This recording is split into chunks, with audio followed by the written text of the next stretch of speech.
I said we're full. There are no rooms available. Please step aside. Sir, we booked weeks ago. Here's the confirmation email. I don't need to see anything.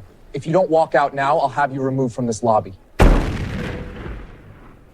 Just 12 hours before that confrontation, Dr. Isaiah Brooks was finishing the kind of shift most people could not imagine. At 38, he was a trauma surgeon with hands steady enough to save lives, yet tired enough to forget when he last ate. His day had been a blur of alarms, emergency codes, and a teenage boy he fought 3 hours to keep alive. When he finally walked out of the hospital, he felt the kind of bone-deep exhaustion only doctors and parents know. Waiting in the car was his wife, Alicia Brooks, 36, a civil engineer whose days were spent solving structural problems and whose evenings were spent solving family ones. Alicia carried a calm, thoughtful energy, the kind that softened Isaiah's roughest days. Their 2 kids were with Alicia's sister, giving them something they had not had in years, one uninterrupted night together. Their anniversary trip, a small getaway only 40 minutes from home, felt like a luxury they had earned a dozen times over. The entire drive, they talked about simple things, new movies to watch, which restaurant they would try,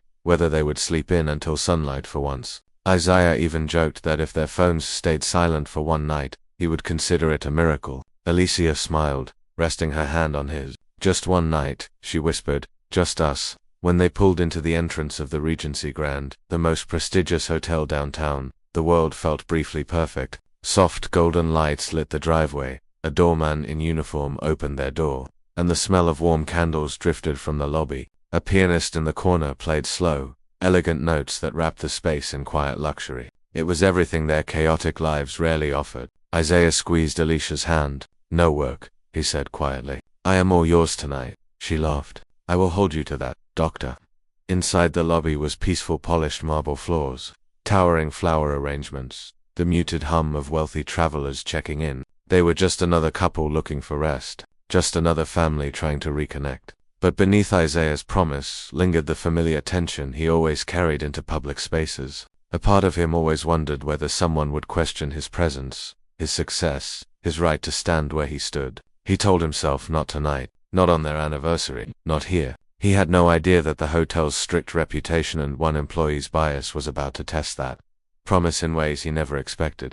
Isaiah and Alicia walked toward the check-in desk, the way every couple does, tired, hopeful, ready to finally breathe. But before either of them said a word, the clerk behind the counter, Evan Marshall, 29, already looked irritated. He tapped his pen against the marble surface as if they were interrupting something important. Can I help you? The tone was not welcoming. It was not professional. It sounded like a warning. Isaiah offered a polite smile. Yes, we are checking in. Brooks' reservation. Alicia placed their IDs and confirmation code on the counter. Evan glanced at them for half a second, did not touch the keyboard, and then leaned back in his chair. We are fully booked. Try motels down the highway. Alicia blinked, confused. What? No, we booked weeks ago. The suite, I heard you, Evan snapped, cutting her off. There are no rooms available. Isaiah kept his voice steady. Sir, please just check your system. Here is the email. Evan did not even look down. Behind them, soft murmurs from other guests rippled through the polished lobby. The distant ding of the elevator chimed every few seconds, blending with the soft piano music drifting from the corner. But somehow, in that peaceful setting, the tension at the desk grew heavy enough to feel like pressure in the chest. Isaiah tried again, still calm. Could you enter the reservation number? Evan's fingers hovered over the keyboard, but he did not press a single key. Instead, he tilted his head. Sir, we are full. I am not going to argue with you, Alicia whispered. Why will not he even check? Isaiah placed the printed confirmation on the counter. Look, this is the exact code. Evan did not look. He leaned back again, crossing his arms. And then the first mini-twist dropped. A family of 4 rolled their luggage to the desk beside them. The father smiled politely at Evan. Hi, checking in. Name is Turner. Evan's face brightened. Of course, Mr. Turner. Let me get you your keys. Welcome to the Regency Grand. Isaiah and Alicia watched, stunned, as Evan typed rapidly, printed their keycards, and handed them over with a warm grin. Alicia stared. Did he really just? Isaiah felt heat rising in his chest, but he inhaled slowly. Sir, if you can just check. Evan turned sharply. Sir, do not raise your voice. Isaiah was not raising it. In fact, he was speaking softer than before. The people around them began whispering. Why did not he check their ID? He did not even type their code. This looks bad. Alicia stepped closer to Isaiah. This always happens, she whispered, voice shaking. Every time we travel somewhere new, someone looks at us like we do not belong. Isaiah swallowed. He wanted to tell her she was wrong, that things were getting better, but the lump in his throat did not let him. He tried one more time. Could you please call a manager? Evan rolled his eyes dramatically. He is on break. Then call someone else. No. Isaiah paused. No, I am not calling anyone, and you need to step aside for actual guests. Alicia flinched. Isaiah breathed deeply, fighting the old familiar battle inside him, dignity versus humiliation. Walk away and let their anniversary crumble, or stand here and be treated like they were nothing. Before he could answer himself, Evan gave another shove of hostility. If you keep this up, Evan said, lowering his voice, I will call security. He said it the way someone says, I will call animal control. A couple near the lobby fireplace exchanged looks. One of them lifted their phone, already recording. Alicia's voice wavered. Isaiah, maybe we should just leave. We paid for the room, he said quietly. We belong here as much as anyone. And then the threat became real. 2 uniformed security guards began walking toward them, radios crackling at their sides. Evan did not wait for them to arrive before escalating. He leaned slightly toward one guard and said loudly enough for everyone to hear, they are being disruptive. Refusing to leave when asked, Alicia gasped. We did not, Isaiah, we did not do anything. Isaiah stepped forward, but kept his tone measured. Sir, you told them something that is not true. Please stop, sir, the taller guard interrupted. We are going to need you to calm down. Isaiah's jaw tightened. I am calm, not according to the report we got, the guard said, side-eyeing Evan, who folded his arms with smug satisfaction. Another minute, Evan added under his breath, but loud enough. People try to sneak into this hotel all the time. Alicia's mouth fell open. Sneak in? Are you serious? Isaiah held up his phone. Here is the confirmation email. Your name is on the receipt. Just look at it. Evan stepped back as if Isaiah were holding something dirty. I am not touching your phone, he said, and I am not going to waste time on fake reservations. Alicia's heartbreak turned into something else, anger laced with fear. She pulled out her phone, hit record, and pointed it straight at the clerk. This is discrimination, she said, loud enough for the growing crowd. And I am recording every second. Someone behind her echoed, so am I. The murmuring grew louder. A group near the doorway paused to watch. A couple by the elevator whispered, what is happening? The pianist in the corner even slowed his playing, eyes flicking up from the keys. But Evan was past the point of caring. With a sharp motion, he pointed at the guards. Escort them out, now. Alicia's phone shook in her hand. Isaiah felt something break inside him, not his temper, not his pride. But something quieter, the part of him that still believed being calm and accomplished, was enough to protect him. The guards stepped forward. The crowd silently waited. The humiliation became thick enough to taste, and just before the next twist would explode the entire lobby, the only words Isaiah could manage were a whisper to his wife, Alicia, stay close to me. The rising conflict ends as the guards close in, ready to remove them from the hotel they rightfully paid for. The 2 security guards stepped closer, their expressions stiff and predetermined, as if the outcome had already been decided before Isaiah or Alicia opened their mouths. The taller guard reached for his radio. Dispatch, we are removing to stop, right there. The voice was not loud, but it carried a weight that cut through the tension like a blade. Everyone turned. A woman in a tailored navy blazer strode into the lobby from the executive elevators. Her ID badge swung against her lanyard. Karen Delgado, corporate, liaison. She looked every bit like someone who solved problems before anyone else even recognized them. Karen's eyes landed on Isaiah. She froze. Dr. Brooks. Isaiah frowned, caught off guard. Yes. Alicia blinked. You know him. Karen stepped closer, her voice softening. You treated my niece last year, the spinal injury case. You saved her life. A stunned hush fell across the lobby. Even the guards paused mid-step. Then Karen's gaze snapped to Evan, and the softness vanished. What exactly is going on here? Evan straightened, trying to regain control. They're trying to check in without a reservation. They became disruptive. I was just following. Did you check their reservation? She asked. Evan opened his mouth, then hesitated. Well, we are fully booked. That is not what I asked. The crowd leaned in, hungry for truth. Karen stepped around the counter, took Isaiah's printed confirmation, and set it in front of the monitor. Enter the code. Evan swallowed. There is no point. The system enter the code. The guard stepped aside. Suddenly, unsure, Evan's fingers trembled as he typed. The keyboard clicked loudly in the no-silent lobby. Alicia held her breath. Isaiah kept his arm protectively around her, but inside, a war of emotions churned: anger, relief, humiliation still burning under his skin. And then the screen populated. Karen's eyes widened. This reservation was not just valid. She turned the monitor slightly so the nearest guests could see. They booked the presidential suite. A collective gasp rippled through the crowd. The one reserved for high-profile partners. Karen continued, her tone razor sharp. Prepaid through our corporate alliance. And you marked it as cancelled 30 minutes ago. Isaiah's stomach dropped. Alicia covered her mouth. Evan's face drained of color. I did not. Maybe the system glitched. No, Karen said, tapping the screen. Because the cancellation was manual. Under your login. Whispers flared up instantly. You are kidding? You cancelled it on purpose? This is disgusting.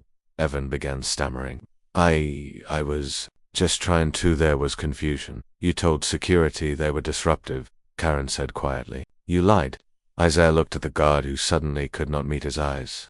And you refused to call a manager, Karen continued. You refused to check IDs. You refused to check the system. You checked in 3 guests after them with no issue. You escalated the situation and caused unnecessary humiliation. The pianist in the corner stopped playing entirely. Evan's panic hit full speed. Look, I did not mean these people. I mean, this couple, I just thought. Karen stepped back from the counter, disgust clear on her face. You thought they did not belong here. That sentence hit the lobby like a thunderclap. Alicia exhaled shakily. Isaiah closed his eyes for a moment, steadying himself against the truth spoken out loud. Karen pressed a button on her walkie. Richard, I need you in the lobby. Immediately. The general manager, Richard Hole, a gray-haired man with an immaculate suit and a reputation for perfection, rushed in less than a minute later. His eyes landed on the scene: security, guests filming, Evan sweating, Karen holding the printed reservation. What happened? Richard demanded. Karen pointed at the screen. Evan cancelled a paid presidential suite booking. Ben falsely labeled the guests disruptive and tried to have them removed. Richard's face went crimson. Evan, my office now. Evan tried one last lie. Sir, I swear, this was not. Richard lifted a hand. Not another word. 2 supervisors appeared and escorted Evan toward the staff hallway. A woman recording whispered, "He deserves this," as he passed. The guard who had approached Isaiah earlier stepped back and muttered, "Sir, I am sorry. We were misinformed." Isaiah did not answer. He was still trying to swallow the lump in his throat, the one made from years of pretending incidents like this did not hurt. Karen shifted her tone, soft again, respectful. Dr. Brooks, Alicia, please forgive what you just experienced. It should never have happened. Alicia nodded, but her voice cracked. We just wanted a night away. Karen placed a hand on her shoulder. I know, and we are going to make this right. Around them, phones kept recording. A few guests clapped quietly. Someone whispered, "This is going viral tonight." And it would, because this was the exact moment caught on multiple angles when the power flipped. The lie cracked open, and the truth inched its way toward justice. But the fallout, that was only beginning. General Manager Richard Harley stepped fully behind that counter, his expression tied with barely controlled anger. The soft lobby lights reflected off his glasses as he leaned over the monitor. The entire crowd seemed to hold its breath. "Show me the activity log," Richard said, his tone low, dangerous. Karen clicked through the system. A list appeared. Employee IDs, reservation actions. Richard's jaw clenched. There it was. 6:42 p.m. Reservation status changed. Cancelled user, Emma Scholl. He did not look away from the screen when he spoke. Evan cancelled their suite 30 minutes before they arrived. Gasps scattered across the lobby. Alicia's breath hitched. She gripped Isaiah's arm, her hand trembling so violently he covered it gently with his own. Isaiah stood stiff and silent, dignified, but the humiliation sat like a weight on his shoulders. This was not the first time someone questioned his legitimacy, but somehow this one felt sharper. Maybe because it happened in front of so many people. Maybe because he had promised Alicia no stress tonight. Maybe because he was simply tired of carrying this quiet battle everywhere he went. Richard finally turned toward them, face flushed with shame. "My deepest apologies," he said, his voice thick.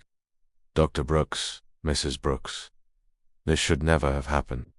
Our staff failed you in every possible way." Before Isaiah could respond, Evan broke in from behind the supervisors, restraining him. "Sir, listen, I did not mean to cancel anything. The system glitches sometimes. Maybe it was a bug. Karen stepped forward sharply. Enough. I stood here and watched. You refused to check their reservation. I watched you check in 3 other guests without a problem. You ignored their ID, ignored their confirmation, refused to call a manager, escalated the situation, and falsely reported them as disruptive. She took a breath. This was deliberate. Evan's eyes darted around wildly, searching for someone, no one to back him up. None of the staff moved, none of the guards looked his way. It was not, I was trying to. Sometimes people would. Richard cut him off. Evan, stop talking. Evan froze. Richard turned to the supervisors. Escort him off the floor. Masakudi will take his badge. He is suspended, pending full investigation. The words hit the room like a ruling from a judge. Evan panicked. Wait, sir, this is not fair. I did not. But the supervisors held him firmly by the arms. Alicia flinched as Evan passed her, still sputtering desperate excuses. Isaiah did not move. He just watched, quiet, steady, because dignity was all he had left to stand on in that moment. As Evan disappeared into the staff hallway, a murmur rippled through the lobby. Phones were still recording. A woman near the elevator said loudly, "I got everything on video." He lied from the start. A man by the fireplace added, "Same here." This is going online tonight. Richard straightened his jacket, trying to regain composure, but the damage was already carved into the air. "Dr. Brooks, Mrs. Brooks, please know this is not who we are. We take discrimination claims extremely seriously. It is not a claim," someone muttered from the crowd. "It is a fact." Isaiah swallowed. His voice came out low. "All we wanted was to check in." Richard nodded slowly, shame heavy in his eyes. "And that is exactly what should have happened." Alicia blinked hard, trying to fight back. "Taze, we did not deserve this," she whispered. "No, you did not," Richard agreed. "And we will make this right." The pianist in the corner began playing again, soft, hesitant notes that sounded almost apologetic. The scent of the hotel's expensive candles drifted through the lobby, suddenly feeling out of place in a moment so raw. Karen stepped beside Isaiah. "Please, let us take you to your suite. We will handle the rest." For the first time since the confrontation began, the tension eased, but only slightly. Because while the lie had collapsed, its impact still clung to the air. But the truth, finally exposed, recorded, and undeniable, had begun its march toward justice, and the entire lobby could feel it. Karen led Isaiah and Alicia away from the lobby crowd and toward the private elevators reserved for high guests. As the door slid shut, Alicia exhaled shakily, still processing the humiliation, the public spectacle, the disbelief that their simple anniversary night had turned into a battle for dignity. "I am so sorry you went through that," Karen said quietly. "I promise the rest of this night will not resemble the beginning." Isaiah nodded, though his jaw remained tense. Alicia leaned into him, still trembling, her voice barely a whisper. "It is always something. Every trip, every hotel, someone has to question us." Isaiah wrapped an arm around her. "Not tonight," he said softly. "I will not let tonight end that way." When the elevator opened, they stepped into a floor of polished walnut floors and gold-framed artwork. A concierge awaited them with an apologetic bow, handing over to sleek black keycards wrapped in gold envelopes. "Welcome to the presidential suite, Dr. and Mrs. Brooks. The hotel would like to offer full compensation for your stay and extend complimentary room service, spa reservations, and amenities during your visit." Karen added, "And we have placed a special welcome package inside." Alicia gave a small, tired smile. "Thank you," she said, "for stepping in when you did." "It was the least I could do," Karen replied. "If you need anything else tonight, anything at all, you call me directly." Inside, the suite was breathtaking. Floor-to-ceiling windows revealed the entire city skyline glittering below. Fresh roses and tall crystal vases filled the room with a soft, sweet scent. A bottle of champagne, corked and chilling, sat beside chocolate-dipped strawberries. A handwritten apology note lay on the marble table, signed by the general manager himself. But even luxury could not erase the sting of what happened. Alicia removed her heels slowly, sitting on the velvet couch. "Isaiah," she murmured, "I am so tired. Not from today, from everything." Isaiah lowered beside her. "I know," he whispered. "I feel it too." For a moment, they simply held each other, two successful professionals, two loving parents, two people who carried battles no one saw. They did not ask for a fight. They did not want one. They just wanted rest. But outside the quiet sanctuary of the suite, the night was far from over. The public erupts by morning, The videos had already circulated across social media like wildfire, footage from 5 different angles each showing Evans' dismissiveness, his refusal to check the reservation, his lies to security spread across TikTok, Instagram, YouTube, and X. Within hours, millions had seen it. Fake news headlines appeared in national outlets. Black couple denied luxury suite despite reservation, hotel staff under fire. Surgeon wrongfully turned away. Video hits 5 million views. Caught on camera, hotel clerk cancels guest reservation after seeing them. Comment sections filled with outrage. This is disgusting. He did not even try to check their code. Good for the Y for recording. This happened way more often than people think. People began sharing their own experiences of being questioned, ignored, or dismissed at hotels and restaurants across the country. A national conversation erupted overnight, one the hotel chain could not ignore. By noon, the hotel corporation released a formal statement. We are aware of the disturbing incident involving Dr. Isaiah and Mrs. Alicia Brooks. We are taking immediate action to ensure accountability, transparency, and structural change. They announced an internal investigation, mandatory bias and protocol training across all national locations, and direct outreach to civil rights organizations. Hours later, another statement. The employee involved has been terminated.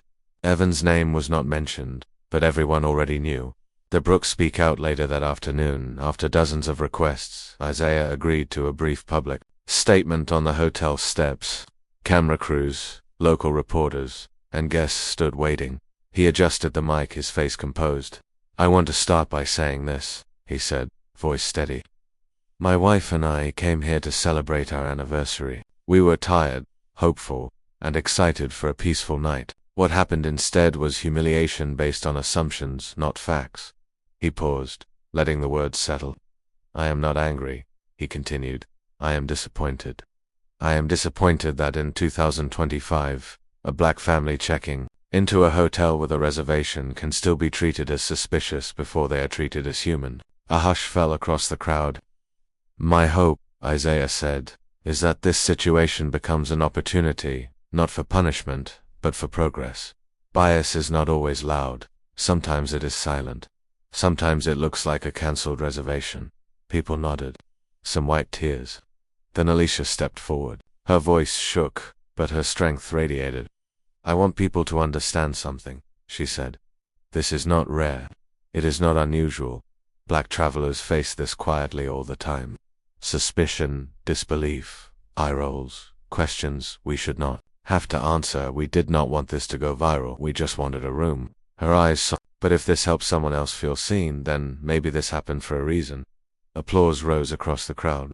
Corporate accountability within days, the hotel chain announced. A donation to national civil rights travel equity programs. Mandatory anti-discrimination training for all staff nationwide. Anonymous reporting tools for guests who face bias. A partnership with diversity travel organizations. A public apology across media platforms. And finally, the Brooks family was granted lifetime VIP membership, free stays at any global location, complimentary upgrades, and executive-level access. But for Isaiah, the real healing came later that night. Sitting on the balcony of the presidential suite, overlooking the city lights, Alicia rested her head on his shoulder. Do you think we handled it okay? She asked quietly. Isaiah sighed. I think I did what I had to do. For our kids. One day, they are going to travel the world. I want them to see us handle this with dignity, not fear, not silence. Alicia closed her eyes. He held it together, even when it hurt. He nodded. Because they were watching. Because the world was watching. And for the first time, since the lobby confrontation, he felt a small sense of peace, like something heavy had finally loosened inside him. The hotel that humiliated them had become the hotel forced to change. Alicia squeezed his hand gently. This place will not be remembered for what happened to us, she murmured. It will be remembered for what changed because of us. Isaiah looked at her, the city reflected in her eyes. You are right, he said softly, and that is enough. Because justice was not just a firing. Justice was reform. Justice was truth. Justice was a future where his children might walk into a hotel lobby without carrying the weight he carried. And for the Brooks family, that was the most satisfying closure of all. Later that evening, as the city lights flickered against the glass walls of the presidential suite, Isaiah stood alone for a moment, watching the skyline stretch endlessly into the night. He thought about the patients he had saved, the lives he had touched, the years he had spent proving himself in rooms where he was often underestimated before he even spoke. And he thought about how, despite all of that, one hotel clerk had tried to reduce him to nothing more than a stereotype. He breathed slowly, letting the night wind cool the sting that still lingered. Sometimes, he realized, the greatest injustice is not loud, it is not violent. Sometimes it is a single assumption, a single glance, a single sentence said with certainty instead of curiosity. But sometimes justice answers back, not with revenge, not with anger, but with truth. Truth caught on camera, truth shared by witnesses, truth strong enough to create change in places that refused to change for far too long. As Isaiah joined Alicia on the balcony again, he understood something deeply important. Dignity is not something others give you. It is something you carry, even when others try to take it away. Now I want to hear from you. Would you have stayed calm in Isaiah's place, or walked away? Do you think the clerk deserved to be fired, or should he have been trained instead? Have you ever faced discrimination while traveling or witnessed it happen to someone else? Tell your story in the comments. And if this one moved you, subscribe. Because stories like this are not just entertainment, they are reminders of the world we live in and the world we can still change.